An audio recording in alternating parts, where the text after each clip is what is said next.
माताएं बहनें, बहुत ही प्यारी प्यारी बच्चियां, सभी हमारे मैं कहूँगी पिता तुल्य मेरे सीनियर, सभी वरिष्ठ नेतागण, सरपंच साहब, लिस्ट है भैया। मैं अपने संबोधन से पहले बहुत बहुत आभार व्यक्त करती हूँ गुरचरण सिंह जी का, राजेंद्र सिंह जी का, त्रिलोक सिंह जी का, हरपाल सिंह जी का, गुरविंदर सिंह जी का, सतनाम सिंह जी का, कुलविंदर सिंह जी का, जगदीश जी का, चौधरी फूल सिंह जी का, कैप्टन सुरजीत सिंह नाहर जी का, कैप्टन हरदेव सिंह देहरा जी का, राजेंद्र छिब्बड़ जी का और गुरमीत सिंह जी का और सनी जी का और सारी मातृशक्ति का। आम आदमी पार्टी के हमारे यहाँ पर हल्का अध्यक्ष सुदर्शन जी हैं। आम आदमी पार्टी के हमारे साथ जोनल उपाध्यक्ष हमारे कुशल कटोच जी हैं। आम आदमी पार्टी के हमारे साथी संदीप जी यहाँ पर हैं। अभी जगाधरी से यमुनानगर से वार्ड नंबर 2 से जो हमारे कंटेस्ट कर रहे हैं हमारे साथी गोरा जी हैं, इनकी मिसेज वहाँ से लड़ी है। और भैया बैठे मेरे यहाँ पे संजू होली जी सरवारा हैं, तो हम एक्चुअल भाई बहन ही हुए एक तरह से पक्के। सम्मानित मंच, मैं देरी से आने के लिए बहुत बहुत माफ़ी चाहूँगी। और आज हम सभी जिला परिषद के वार्ड्स में अम्बाला के अलग अलग में कार्यक्रम कर रहे थे। तो एक कार्यक्रम में जाते थे तो कोई 2 चाय रख देता था और फिर चुनाव के टाइम डर होता है कि चाय नहीं पी तो यही रूट के सारा काम खराब हो जाएगा। तो हमने 1 की जगह 2, 2 की जगह 3 प्रोग्राम जो पीछे बढ़ते गए, उसकी वजह से हमें बहुत देर होगी आने के लिए। बहुत बहुत देरी से आने के लिए माफ़ी। लेकिन मैं ये कहूँगी जिस ऊर्जा में आप लोग अभी भी बैठे हो तो मेरी ऊर्जा उससे थोड़ी डबल हो गई।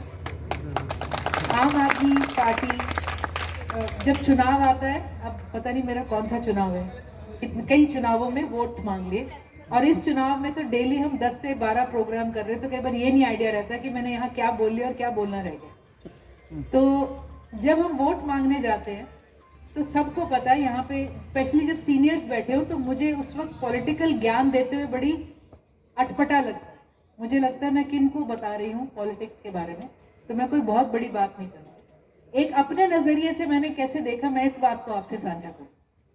पॉलिटिक्स में कुछ चेंज नहीं होता था, ये सब कहते थे। कभी हालात बदल नहीं सकते, सब कहते थे। मैं इनको वोट देती थी, इनसे दुखी आ जाती थी, फिर मैं दूसरे को वोट दे देती थी, ये मेरे साथ धरनों पे बैठने लग जाते थे।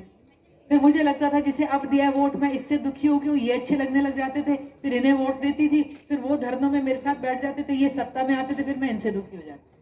बेसिकली चॉइस लेफ्ट राइट में ही हमेशा घूमती थी।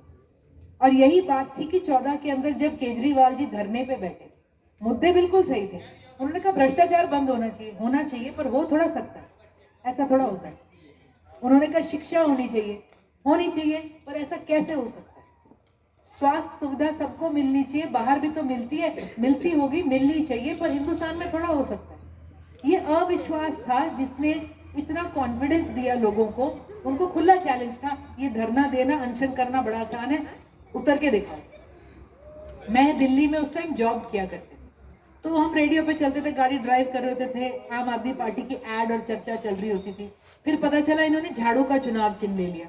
मैं थोड़ा डिजाइन बैकग्राउंड से भी थी, फिर मैंने कहा ये क्या है, झाड़ू ले लिया, मतलब हाथी है, कमल है, फूल है, तलवार लेते, बुलडोजर लेते, कोई तगड़ी सी चीज लेते, शेर लेते, मतलब कुछ पावर तो दिखे। झाड़ू, फिर झाड़ू कहीं लगा होता था, फिर टोपी पे लगा होता था, ये भी बड़ा अटपटा लगता था, झाड़ू सर पे रखे हुए हैं। तो लेकिन अभी हमें 6 महीने हुए पार्टी ज्वाइन करके। इतने प्रोग्राम्स का ये हुआ कि बात करते करते करते कहीं ना कहीं आप रवा हो जाते हो एक पार्टी की, एक टीम की आइडियोलॉजी में। अब एहसास होता है कि झाड़ू से बढ़िया प्रतीक जो है केजरीवाल जी ले नहीं सकते।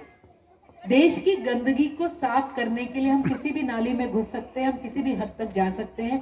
ये दिमाग की सरलता, जमीनीपन दिखाने के लिए इससे बढ़िया प्रतीक नहीं हो सकता। आज जब हम पहनते हैं ना तो अच्छा लगता है। आज जब पहनते हैं तो ये लगता है, पहले लगता था झाड़ू तो सबसे ज्यादा टेंशन यही थी कि पार्टी ज्वाइन करेंगे तो सर पे टोपी कैसे पहनेंगे, लेकिन आज बड़े गर्व से पहनी जाती है। पहले लगता था कूल नहीं है झाड़ू, अब लगता है कि कूलेस्ट चीज है, क्योंकि देश के अंदर सबसे आज भाजपा से कोई ईंट से ईंट बजा के लड़ रहा है तो झाड़ू वाला। आज नहले पे दहला मोदी जी के कोई मार रहा है तो झाड़ू वाला।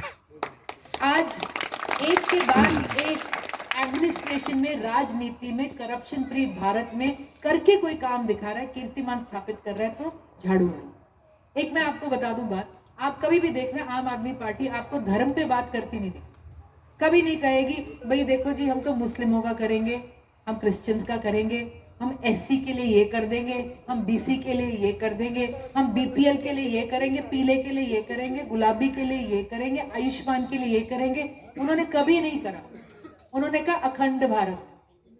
सिर्फ 3 चीजों पर राजनीति होती है आम आदमी पार्टी की। पहला है शिक्षा, पर शिक्षा सबके लिए। आज दिल्ली की शिक्षा ऐसी है कि प्राइवेट स्कूल छोड़ के लोग दरवाजे तोड़ के घुस रहे हैं सरकारी के अंदर, हमें पढ़ाने दो। उन्होंने कहा शिक्षा पर एक के लिए नहीं, अमीर के लिए नहीं, गरीब के लिए नहीं, सबके लिए वर्ल्ड क्लास शिक्षा। उन्होंने कहा दूसरा हमारा प्लेटफॉर्म है रोजगार। रोजगार में भी लकीर नहीं कि भी एससी को इतने मार्जिन दे देंगे, उसको इतना दे देंगे, रिटायर्ड को इतना दे देंगे, फलाने को इतना दे देंगे, ढिमकाने को इतना। उन्होंने कहा रोजगार सबके लिए होना चाहिए, पैसा कमाने का बिजनेस सबके लिए जुगाड़ होना चाहिए। वो कर्मचारी की भी बात करेंगे, व्यापारी की भी करेंगे, किसान की भी करें और करके दिखाएं। तीसरी बात उन्होंने कहा स्वास्थ्य, और स्वास्थ्य में भी कोई लकीर नहीं कि आयुष्मान भारत वाले को मिलेगा, सर पे छत है कच्ची तो मिलेगा, पक्का है तो नहीं मिलेगा। उन्होंने कहा स्वास्थ्य सुविधा सबके लिए। आज दिल्ली में इलाज फ्री है, 1 रुपए से 1 करोड़ तक का, तो सबके लिए। कोई आपका आधार कार्ड, जाति सर्टिफिकेट, इनकम सर्टिफिकेट नहीं मांगता। ये है इस पार्टी का मूलभूत जो सच है। और इन तीनों चीजों को मुहैया कराने के लिए उन्होंने एक नब्ज पकड़ी कि एक नब्ज पकड़ लो सारा काम ठीक हो जाएगा, वो है भ्रष्टाचार। भ्रष्टाचार जिस दिन बंद हो गया, सबको रोजगार मिलेगा, सबको शिक्षा मिलेगी, सबको हेल्थ सर्विसेज मिलेंगी, सबको एक माहौल मिलेगा कि हर वर्ग, हर बच्चा उसमें डेवलप कर सके। आज मैं आपके साथ संक्षिप्त में इन तीनों एरियाज में आम आदमी पार्टी क्या कर रही है, क्या मौका हमने खोया है 2014 में, क्या मौका आज आपका दरवाजा खटखटा रहा है, सिर्फ इस पे बात करें। पहली बात शिक्षा। आपके यहाँ पे सरकारी स्कूल होगा। जब मैं सरकारी स्कूल की बात करूं तो उस सरकारी स्कूल को अपने बिल्कुल माइंड में रखना। 2014 में दिल्ली के सरकारी स्कूल बिल्कुल हमारे सरकारी स्कूल जैसे थे। दीवार, बाथरूम, फटेहाल कमरे, टीचर, बच्चे, पढ़ाई, रिजल्ट बिल्कुल हमारे जैसा। सारे देश ने 2014 में कमल का बटन दबाया। सिर्फ एक राज्य था जिसने कहा कि नहीं, झाड़ू का बटन दबाएंगे। जब हम जैसे सोच रहे थे कि तो कूल नहीं है, पता नहीं क्या करेंगे, सवाल ही सवाल थे। केजरीवाल जी ने कहा हम स्कूल ऐसे बनाएंगे कि ये बच्चे हीरो बन जाएंगे। मेरे भी दिमाग में उस टाइम सवाल था कि ये बच्चे जिस बैकग्राउंड से आए हैं, कितना डाल लोगे, क्या बना लोगे, कितनी इंग्लिश सिखाओगे। घर में तो उसी गली मोहल्ले में जाएगा, कोई गाली दे रहा होगा, कोई लड़ रहा होगा, कोई शराब पी रहा होगा, इसका भाई इंग्लिश नहीं बोलता, इसको प्रोजेक्ट कौन कराएगा, इसको समझाएगा कौन, कैसे होगा।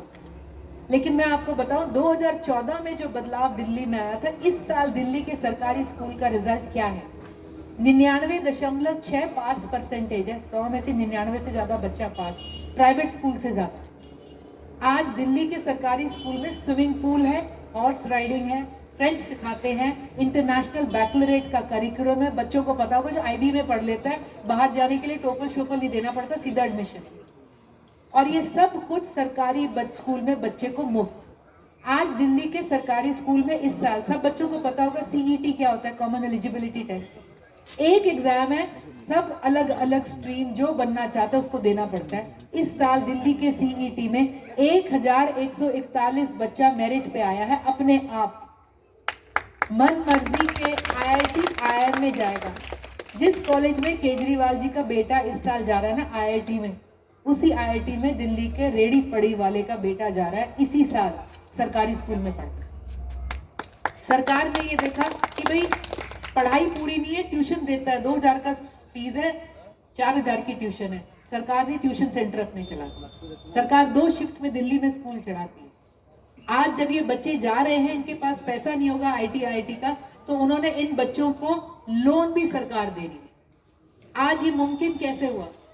ये इसलिए मुमकिन हुआ कि केजरीवाल जी ने काम किया, लेकिन असल में मुमकिन हुआ कि इन बच्चों के माँ बाप ने, जब ये बच्चे 2nd, 3rd, 4th में थे ना, इतने थे जितने यहाँ बच्चे बैठे, जब ये इतने थे, इनके माँ बाप ने ना 500 रुपए का नोट देखा, ना कोल्ड ड्रिंक की बोतल देखी, ना 2000 का नोट देखा, ना धर्म देखा, ना जाति देखी। उन्होंने कहा इसकी बार वोट अपने बच्चे को करके देखेंगे। आज ये वो पेड़ है जो तब लगाया था, आज ये रिजल्ट। और ये रिजल्ट पिछले कई सालों से दिल्ली दे रहा है, टॉप में है। देश के टॉप 10 स्कूलों की जब लिस्ट आई तो उसमें 5 दिल्ली के सरकारी स्कूल है, आज भी मुफ्त है। और हमारे सरकारी स्कूलों में क्या हो रहा है, शिक्षा तो कहाँ गई तो कहीं आपने देख रहे हो, सरकार ने 106 स्कूल बंद किए, 200 और करने वाली है, 1400 स्कूल बंद करेगी। सरकारी स्कूल में अब हरियाणा में बच्चा पढ़ाने के लिए 500 रुपए देना पड़ेगा। अपना बच्चा निकाल के प्राइवेट में डालोगे तो सरकार ने ऑफर दिया है कि मैं 1100 दूंगी, यानी कि 1600 रुपए का फर्क। क्यों? आप सोचो तो सही, क्या गोलमाल है। गोलमाल चक्कर यह है कि एक बार आपसे सरकारी स्कूल खाली करवाना है, बंद करवाना है, फिर वो जमीन, वो प्रॉपर्टी किसी और के पास जाएगी, आप आ जाओगे प्राइवेट स्कूल के दांत के नीचे और आपका भविष्य खत्म, पीछे से सरकार का काम और जिम्मेवारी। आज ये जो बदलाव, ये फर्क है कि उन्होंने कौन सा बटन दबाया था और हमने कौन सा, और हम तो हट ही नहीं रहे। बच्चे पढ़ लिए, अब रोजगार की बात करो। हरियाणा सरकारी आंकड़ों में देश का सबसे बेरोजगार प्रदेश है, देश का। भैया रख देना। हमारे यहाँ औसतन बेरोजगारी है 36%, मतलब 100 में से 36 बंदों को नौकरी नहीं। लेकिन सबसे खतरनाक बात, हमारे यहाँ जो 20 से 25 साल का बच्चा है, तो बच्चियां भी उसमें, जो बच्चा पहली नौकरी ढूंढने जाएगा हरियाणा में, मतलब ग्रेजुएशन करी है, करेगा, कर रहा है, उसके लिए नौकरी बेरोजगारी है 85%, मतलब 100 में से 85। आज हमारे घर के बच्चों को नौकरी नहीं है। माँ बाप सर पीटते रहते हैं, काम नहीं करता, काम नहीं करता, करेगा कहाँ से, नौकरी ही नहीं है बाहर। जो अकलमंद बच्चा है वो कहेगा बापूजी जमीन बेच दो, मेरे को आईलेट्स करा के बाहर भेज दो, वरना बच्चा 4 दिन फोन लेगा नया, अच्छा महसूस करने के लिए, फिर छूट जाएगा। गाड़ी लेगा, बाइक लेगा, 4 दिन खुशी होगी, फिर बर्बाद। आज हमारे बच्चे क्यों गुमराह हो रहे हैं, क्यों बाहर जा रहे हैं? फिर क्या करते हैं, लड़की के लिए तो कुछ भी नहीं है, चलो शादी कर दो, लड़के की भी शादी कर दो, भी जिम्मेवार हो जाएंगे। जिम्मेवार तो हो जाएंगे, भारी डबल हुआ है, जुगाड़ तो कुछ नहीं बदला। कितने केस हैं जहां पे बच्चे 30-30 साल में, 35 में लड़के मर रहे हैं शराब पी के, पीछे से जवान वाइफ, जवान छोटा सा बच्चा, बूढ़े माँ बाप छोड़ के जा रहे हैं। ये हमारे जिम्मेवारी है, हम इसके कसूरवार, हटते नहीं हम कमल के बटन से। इतना कुछ देख लिया, लेकिन हमें विश्वास नहीं कि कुछ और हो सकता है, लेकिन हो रहा है। दिल्ली में केजरीवाल जी ने 12 लाख सरकार को सरकारी नौकरियां दी हैं। पोर्टल पे लिखा हुआ है कौन कौन सी नौकरी है। 20 लाख नौकरी अगले आने वाले साल में देंगे, लिख कर दिया है किस डिपार्टमेंट में किस महीने में नोटिफिकेशन निकलेगी, कितने लाख, कितने 100, कितने हजार नौकरी। आप दिल्ली को बदलते दें। आज दिल्ली में हर किसी की स्वास्थ्य सुविधा फ्री है, आप पे 1 रुपया खर्च हो या 1 करोड़। टेस्ट मोहल्ला क्लिनिक में, हर मोहल्ले में समझ लो MBBS बैठा है, दवाई मिलती है, बूटी मिलती है, प्रॉब्लम है तो ऊपर जाओ, ऊपर भी फ्री है। किसी बच्चे का या इंसान का सड़क पे एक्सीडेंट हो जाए, किसी भी राज्य का हो, दिल्ली की सड़क पे अगर आपका एक्सीडेंट हो गया, जो आपको अस्पताल लेके जाएगा उसको 2000 रुपए देती है सरकार और फरिश्ते का सर्टिफिकेट। फिर आपके इलाज पे जो भी खर्च हो सरकार दे। ये मैं डेनमार्क स्वीडन के बारे में सुना करती थी कि अंकल और जाया करते थे, कुछ भी हो जाए कुछ नहीं बिगड़ता, सरकार ना मरने नहीं देती, स्वास्थ्य का हर खर्चा सरकार उठाती। आज दिल्ली में भी हो रहा है। और हमारे यहाँ पर हाल ये है कि कैंसर एक बंदे को परिवार में हो जाए तो कैंसर पूरा परिवार खा जाता है, सारा पैसा इलाज में चला जाएगा, शादी का, पढ़ाई का, कॉलेज का। लोग क्या करते हैं, कहते डॉक्टर ने जवाब दे दिया, घर ले जाके सेवा कर लो। वो डॉक्टर जवाब नहीं देता, हमारी जेब जवाब दे चुकी। ये हमारी असलियत है। आज आप क्या अफोर्ड कर सकते हो, कुछ भी नहीं कर सकते। और ये सारी प्रॉब्लम की जड़, ना रोजगार है, ना पढ़ाई है, ना स्वास्थ्य सुविधा है, ये सारी प्रॉब्लम की जड़ क्या है, भ्रष्टाचार। आपको पता है कि एक मिथ फैलाई गई है कि पैसा बड़ा कम है सरकार के पास, क्योंकि हिंदुस्तान में तो थोड़ा सा परसेंटेज जो टैक्स देता है। मेरे जैसा, आप जैसा मिडिल क्लास वर्किंग बच्चा, इसको कोई बेच जाएगा, भाई तू टैक्स दे रहा है इनकम से, सैलरी से, ये सारे मुफ्तखोरी में पल रहे हैं। उसको भी गुस्सा आएगा, वो भी नापसंद करेगा, वो भी लकीरें खींचेगा। लेकिन हिंदुस्तान में सिवाय हवा के कोई चीज मुफ्त नहीं है। जिस दिन बच्चा पैदा होता है, उसकी माँ अगर पोतरा भी खरीदने जाती है तो टैक्स दे के लाती है। पहला टिक्का, दवाई, दूध की बोतल, ये बच्चियों की हेयर क्लिप, चुन्नी, चप्पल, चूड़ी। आप एक माचिस की तिल्ली बिना टैक्स के नहीं खरीदते हिंदुस्तान में। आप सिवाय हवा के कुछ फ्री नहीं ले रहे हो। और पहली बार हुआ है 75 साल में आजादी के कि हिंदुस्तान में आटे पे टैक्स लगाए, मोदी ने अभी लगाया, पहली बार। आप एक रोटी बनाते हो, एक निवाला उसमें से मोदी जी निकालते। पहली बार 75 सालों बाद मोदी जी ने दूध पे टैक्स लगाया इस बजट में। जब बच्चे वो ग्लास देते हो तो उसमें से मोदी जी का हाथ पहले आता है कि मेरा हिस्सा। पहली बार हुआ है कि बच्चों की कॉपियों पे, पेंसिलों पे टैक्स लगा है। ये तो आपके खून पे टैक्स लगा लेंगे, इनका बस चले और तरीका मिल जाए। लेकिन हम फिर भी नहीं समझते, फिर भी भाजपा का पोस्टर लग जाएगा, कमल के बंदे आ जाएंगे, वोट मांग लेंगे। पंजाब में क्या हुआ था, 1 साल पहले घुसना बंद कर दिया था लोगों की, ऐसी एक मत हुई थी जनता। और देखो 7 महीने हुए हैं, 7 महीने में पंजाब में क्या क्या हो रहा है। 7 महीने में आते ही उन्होंने किसानों की सारे बकाया बिजली के बिल माफ कर दिए, मुफ्त में बिजली, मुफ्त में पानी सिंचाई के लिए। अनाज मंडी में क्या हाल है, अफसरों के लाले पड़े हुए हैं। वो कहते हैं जी दिन में 2 रिपोर्ट जाती है, 7 बजे अफसर आ जाता है, कहता है 7 से लेके 12 बजे तक की मुझे डीसी को रिपोर्ट भेजनी पड़ती है, कितना अनाज आया, मैंने कितना खरीदा, कितना मैंने उसका भुगतान किया। और कहता है लंच के बाद की दूसरी रिपोर्ट। और कहीं कमी रह जाए, कहीं आ जाए कि 100% अनाज मैंने आज नहीं उठाया और आज भुगतान नहीं किया, तो उसी दिन मेरी नौकरी निकल जाए। ऐसे काम हो रहा है पंजाब में। आज पंजाब में बिजली के बिल 0 आ रहे हैं।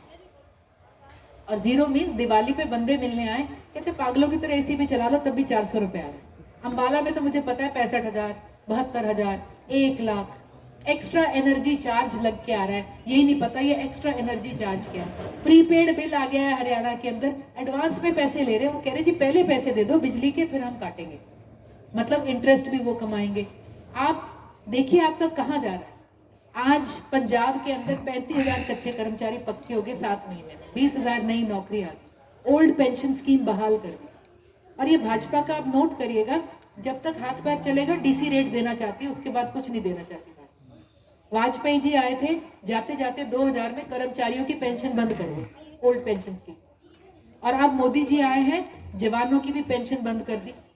पंजाब ने आते ही पेंशन बहाल कर दी, बिजली के बिल माफ हैं, स्कूलों को, कॉलेजों को इंस्ट्रक्शन होगी, 1 रुपया किसी ने बढ़ा दिया तो उसी दिन लाइसेंस कैंसिल हो जाएगा। और आप देखना, पंजाब के टीचर्स को अभी खबर आई थी सिंगापुर, इंग्लैंड भेज रहे हैं। जो हमारे बच्चे 5वीं में बैठा है सरकारी स्कूल में, और आज जो पंजाब के सरकारी स्कूल में बैठा है, 5 साल बाद दोनों बच्चों की शक्ल में, सीरत में, इंग्लिश में, भविष्य में जमीन आसमान का फर्क होगा।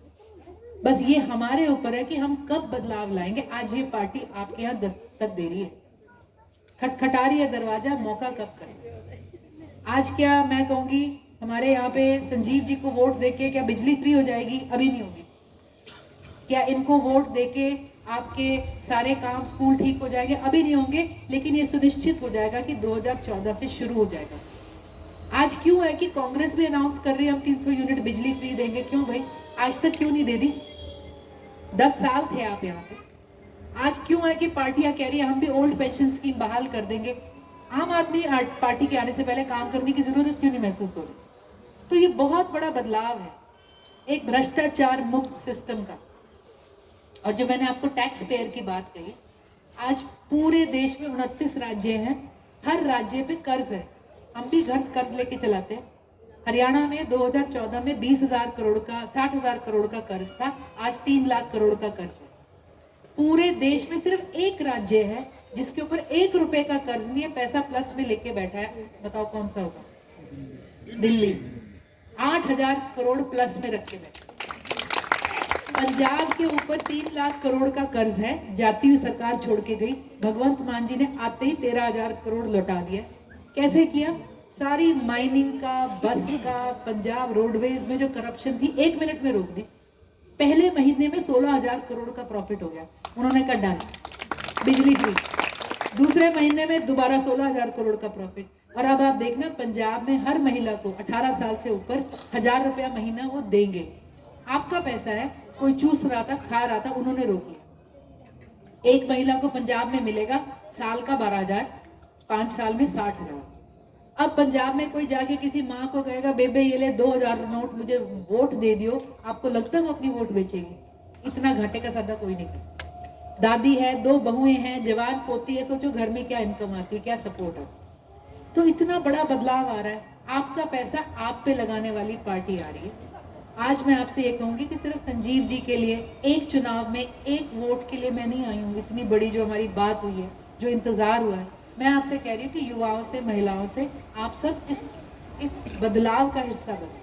जब 24 में हमारी गाड़ी ट्रैक पे चढ़ेगी तो उस वक्त हम भी कह सके कि हमने ये करा था। और जहाँ भी ये झंडा मिले, अम्बाला में तो हर जगह लड़ रहे हैं, जहाँ भी जिला परिषद है आप अपनी वोट डालें भी, डलवाएं भी, सपोर्ट करें, इस बदलाव को, इस हवा को तगड़ा करें, क्योंकि इसी हवा में हम सांस ले सकते हैं, वरना तो हमारा काम सबने हमने देखी है।